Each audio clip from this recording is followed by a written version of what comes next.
राजगृह के समीप एक पर्वत था। जिस पर्वत के पीछे एक गांव था जिसमें करीब 70 ब्राह्मण परिवार निवास करते थे। तो एक बार बुद्ध उन ब्राह्मणों को धम्म की शिक्षा देने के लिए वहां गए और वहां जाकर एक पेड़ के नीचे विराजमान हो गए। तो जब लोगों ने उनके चेहरे के तेज और उनके गंभीर व्यक्तित्व को देखा तो वो उनके पास इकट्ठा हो गए।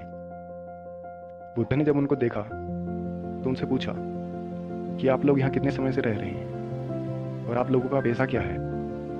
तो उन्होंने उत्तर दिया कि हम करीब 30 पीढ़ियों से यहाँ रह रहे हैं और हमारा पेशा पशुपालन है।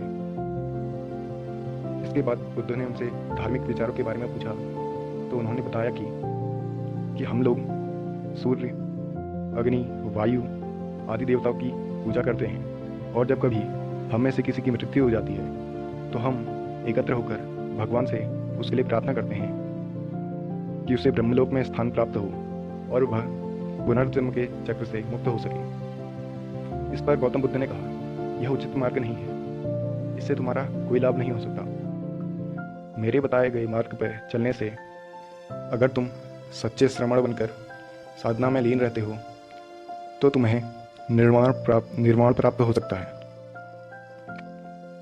बुद्ध के यह विचारों को सुन के उन्होंने श्रमण होने की इच्छा जताई। तो बुद्ध की अनुमति के बाद वह बुद्ध के मार्ग पर चलने लगे और उनकी वेशभूषा भी एक श्रमण की तरह हो गई। और इसके बाद वे सब विहार के लिए निकल पड़े।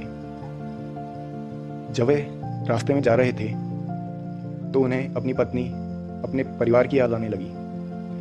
उसी समय तेज बारिश होने लगी जिस कारण उनका आगे जाना मुश्किल हो गया।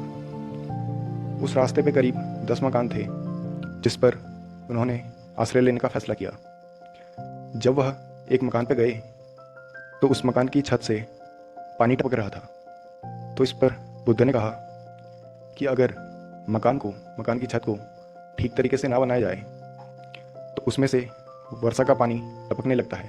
ठीक उसी प्रकार अगर चित्त को ठीक तरीके से नहीं साधा जाए तो उसमें काम, राग की भावना उत्पन्न हो जाती है।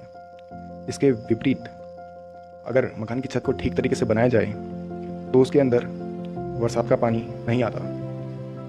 और उसी प्रकार अगर चित्त को ठीक तरीके से साधा जाए तो उसमें काम, राग की भावना कभी उत्पन्न नहीं हो सकती। लोगों ने बुद्ध के यह विचार सुने और सभी आगे बढ़ने लगे। जब वह थोड़ा आगे गए तो रास्ते में उन्हें एक सुगंधित पदार्थ गिरा हुआ दिखाई दिया। तो बुद्ध ने उस पदार्थ की ओर उन सभी का ध्यान आकर्षित किया और पास में ही कुछ कूड़ा करकट भी पड़ा हुआ था।